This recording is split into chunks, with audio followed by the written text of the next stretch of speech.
Hi, my name's Beckii Gaffney. I am doing this video to explain exactly what happened with my little girl that's been taken by Essex in the UK Social Services. Basically, I was with my daughter's father, and he had a little boy with somebody else. She was not a good mum at all, and basically she handed over her son to social services. I went into social services and asked if I could have an assessment for her son and his son to come and live with me and him. And basically I was pregnant at the time, and they assessed us and they were positive assessments, but really in the background what was happening was they were actually planning for, I think, 3 months before the birth of my little girl, to actually remove my little girl. When I had my little girl, I was in hospital. A social worker came in, and my elder daughter was actually there with me. She didn't see the birth, but she was there with me, and she stayed over in the hospital with me. So a social worker came in and handed us a letter to tell us that basically there'd be court proceedings starting on the Friday. This was on the Monday. And then on the Thursday, the day before the court proceedings, I was just laying in my hospital room, and basically my daughter had gone with my best friend to get some stuff for us, because we didn't know how long we'd be there and things like that. They said she had a vitamin D deficiency, and they went to get some clothing, and 2 armed police officers walked into the side bed room that I had at the hospital, and they had taser guns. They were armed, and basically my little girl was in her incubator type cot thing next to me, and the armed police walked in. I asked them what was happening. Also, just another point that's quite important is that the father of my little girl came to the hospital to see the baby be born, and he went out to get a sandwich. When he went to get the sandwich, he had money, and then the police actually came back with the money.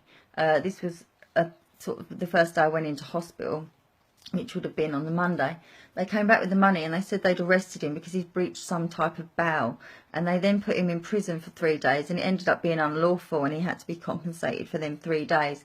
So the day that he came out was the day that the police actually came in and told me that they were taking my little girl. They said that if I was to intervene in any way whatsoever, they would deploy their tasers, and that they would probably hurt the baby. I was absolutely shocked, just disgusted really, because they were saying that they were taking her for the possible risk of future emotional harm, and that they were then saying that they were quite willing to physically harm her with taser guns if I was to intervene in any way. They told me they didn't like what they were doing and things like that. Obviously I questioned them, but they were there on the instruction of social services, and they were going to take my child no matter what happened. I did ask for them to wait for 5 minutes because my daughter was nearly back at the hospital, and they refused to even wait for her. And the nurses, as soon as the baby was taken, the nurses packed my stuff up and sort of basically threw me outside the hospital. And my friend and my daughter actually saw the police car driving out of the hospital with my little girl. Right, so anyway, the next day I obviously had court. I managed to sort of get through that night. Next day I had court. The judge declared there and then to social services that it was unlawful. There was no court order. The court had not been asked either, or even informed that this was going to take place or why this needed to take place. The threshold was not met for my daughter to be taken either. So the judge declared it unlawful, although the police had put a police protection order on my daughter, so that lasts 72 hours, and therefore the judge said she could not actually physically do anything. She told the social services that they should never have tarred me with the same brush as my little girl's dad's son's mother, because I'm a different mother, and she would not have taken my child from me. So I then went through 5 months of vigorous assessments by an independent social work team, because the judge said social services had just proved too untrustworthy in this situation. There were 6 people doing the assessments with me, 6 other mums, and I was the only successful mum in that in the assessments out of the 6. I watched every other mother lose their child for things such as one of them, the baby's dad had been stabbed, and he was on life support, and she asked if she could go to actually just say goodbye to him because he was going to go, and they said, well, you're not concerned enough about domestic violence still then, are you, if you want to go and see him, and that they removed her baby on that basis. I think one woman was in a room, and she was residential. I wasn't residential, but she was a resident there, and she was asleep, and her son started running around with a phone, calling daddy, daddy, and the staff came into the room because they're cameraed, and basically the father was ringing the father that they sort of didn't want her to have anything to do with, that the baby got taken that day. So I was successful, and a reunification plan was put into place, and Ellie Mae was brought home at 5 months old. The biggest problem that happened there and then was that the judge then allowed the social services to take over the rest of the reunification, and the first part of the time Ellie Mae was back at home. This was not a good idea whatsoever. The social services were absolutely annoyed and angry that they had actually been sort of spoken down to at court in the first place.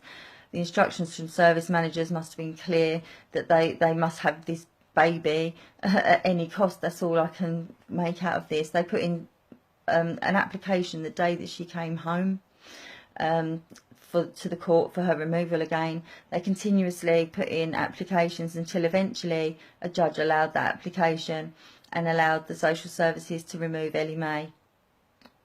There was no other basis again about any why they were removing her, except possible risk of future emotional harm, which I obviously questioned in depth, because my older children were at that time young enough to have been taken as well. So I just couldn't understand why they weren't interested in them at all, and why there was never any allegations of emotional harm to my older children. How could they form a basis to take my child on that alone?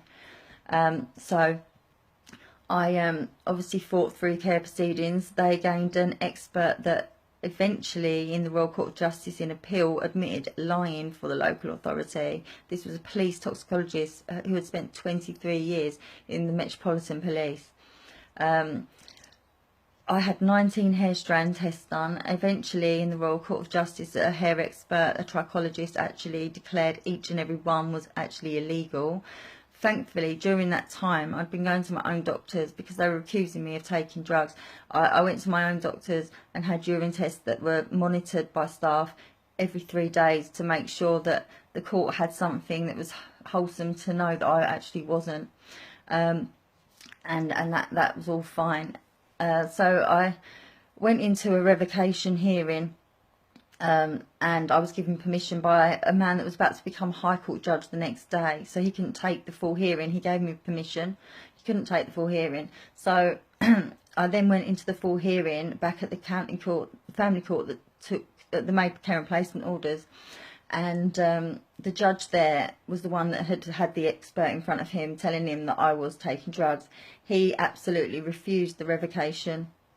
And it was on, and at the end of it, it was found out that I had a thyroid illness. So I put this to the judge and the expert that this could seriously affect what the results and all the things that they're saying, and they just basically laughed at me. It was on that basis I then gained permission to appeal by Lord McFarlane, the president of the family division in the UK. They employed experts that were the highest of the high experts that you can find, the top endocrinologists dealing with thyroids in this country, the Harley Street trichologist, and indeed they eventually got the police toxicologist back into the case, and he agreed that he was wrong, that he'd said the wrong things, and he had he changed his mind, and he actually agreed with the other experts that I was indeed telling the truth. And obviously I won my appeal. I got sent back to the family court for them to deal with reunification of Ellie Mae, and it took so long. And basically, when they took her for the second time, they deeply traumatised my daughter to a point that she ran away from the social workers. When they had their badges around their necks, they had to take them off when they went to where she was, because she ran away in distress. She knew who they were, and she knew what they wanted to do. And it traumatises me to know that my little healthy, happy girl that they have never ever in one document suggested wasn't healthy and happy and okay, was now deeply traumatised at 5 years old. It was, you know, sorry, 4 years old she was then, and that broke my heart. But I just couldn't let it do that. I can't let that do that to me. So I now, and then I was told by the lower court that basically she's been away for such a long time that reunification would cause a severe trauma again and distress to her, and they believe that this trauma, that a trauma again would actually be lifelong, and she wouldn't be able to get over it. Therefore, I basically, it was to do with time why they wouldn't give my child back in the end. And to be quite honest with you, really, they were always going to do this to me. They were always going to do this to my little girl. They've breached our human rights. She's got a brother and sister at home. She's got a family that loved her. Every member of my family was always in court, always in court. The courts always used to say about what a solid, amazing family I had that were always there. They always commented about this. The court guardian loved my family, and the social services even asked for her mental health to be assessed, the court appointed guardian, because she was on my side. They said that she was losing her mind because she was a bit older. This is a lady that had run 3 boroughs of London social services, and she had also been a court guardian for 20 years, because she actually agreed that my daughter should come home, as did every professional apart from social services. They actually had her tested mentally, which was, it come back that she was absolutely fine. But I mean, this is the lengths these people will go to, and the suggestions they will make to take your children from you in any way they can. They will try to bring anyone down that gets in their way. So yeah, so basically, Ellie Mae didn't come home. Before the last hearing I ever had to do for Ellie Mae, basically the local authority social services sent me via email, by accident apparently, the entire details of where she was, the address, the people's names, their phone numbers, their children's names, where they worked, and so on. An entire document with absolutely every detail that you can imagine that, to do with where my daughter was. I was there when it got found out. I was then had heavy injunctions put on me, extremely heavy injunctions put on me, not to go to the property where she was, and not to talk on social media or to any media. I have fully complied with the not going to the address, because I wouldn't be able to stop myself probably, I don't know, taking her, I think. And I don't want to traumatise my daughter. They're disgusting people. I'm so upset that they felt they could do this to a little girl like this. It's just so wrong. But yes, I have spoken on social media, and I have been, they have attempted to do me for breaches criminally. And the lady that took my last hearing, who knew that these local authority had done all of these things, sent all these details to me, was actually quite graceful. And actually the judge said that she knew that I was working with organisations. She knew that my fight was a huge fight for my daughter, and she saw the passion and the tenacity in me, and that it was a very difficult case to have to say Ellie had been away too long. But so she was gracious enough to not prosecute me for breaching my orders, and actually not even suggest that anything could be done about me speaking. I've ever since, I mean, I've put an application into the European Court, which the single judge has seen and has passed through, so I'm waiting on a hearing because our human rights are breached, my daughters are breached, my other children's are breached, and mine are breached, seriously, you know. But I have been told that I will only ever get a just satisfaction judgment, which means you're vindicated and you get compensation, but you don't get your child home. So this is, it's deeply distressing. I know my little girl will find me one day. I know she will, and I will be there 100% for her, with open arms. And this is why the social services try to drive you to a point where you actually feel like you've gone insane, but I won't let them do that to me. They don't like it that I won't let them do that, but they're not doing that to me. My daughter will come home to a healthy, happy mum and siblings and family. You know, they will not destroy us. They've destroyed us enough. It's not happening anymore. I'd just like to say as well at this point that I have some friends that are outside the Royal Court of Justice in the UK, in London. They have been now, I think it's 3 weeks today actually. They've been, Mark Chambers has been on hunger strike. Roland Ford, he had a little break in between because he collapsed. They've been staying outside of the Royal Court of Justice in London, and on hunger strike, fighting for justice for the parents in this country, and fighting for the court system to open up.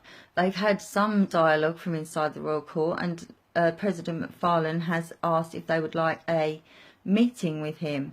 They have said that they would like me to come along to that meeting and talk about objectives, things that need changing, and opening up the family court, because it's unfair. It's the only legal, the only part of the legal system here that is not open to the general public. And I'm sure that the people outside the Royal Courts, Mark and Roland, will explain in depth their objectives that they are putting to the court when this meeting happens. These men are brave warriors, and I cannot say how much respect I've got for you all.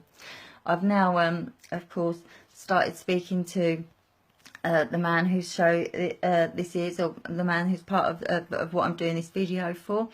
And it turns out that this isn't just a UK problem. This is a global problem, and we have to come together. That's what the men at the Royal Court are doing. You know, they want to unite.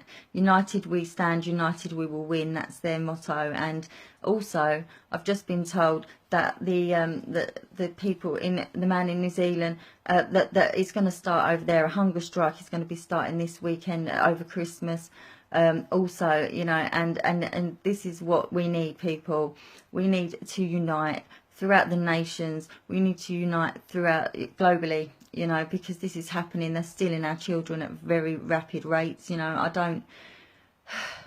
don't think that any other route is going to help other than uniting and standing strong as the people, because that's what's needed.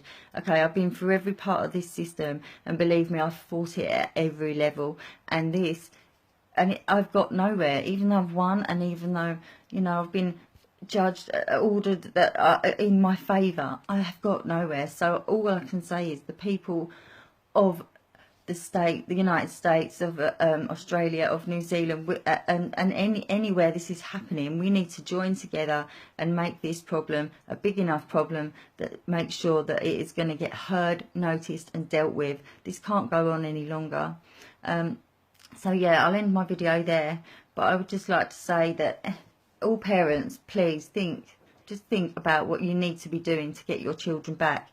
The legal systems aren't working. You have to understand this. You have to understand that unless we fight together as you know, as one, then we will never get what we want. And so we must put this into action now. The men at the Royal Court have proven very strongly that actually that what they're doing is working, because never ever in the history of anything has the president of the Royal Court actually given that olive branch to anybody to come and have a meeting with him to discuss this. So that at least is one thing, one foot forward, a huge step forward as far as I'm concerned. And this is through uniting, and you know, and that is the way forward. So yeah, I'll stop rambling now. Okay, thank you, goodbye.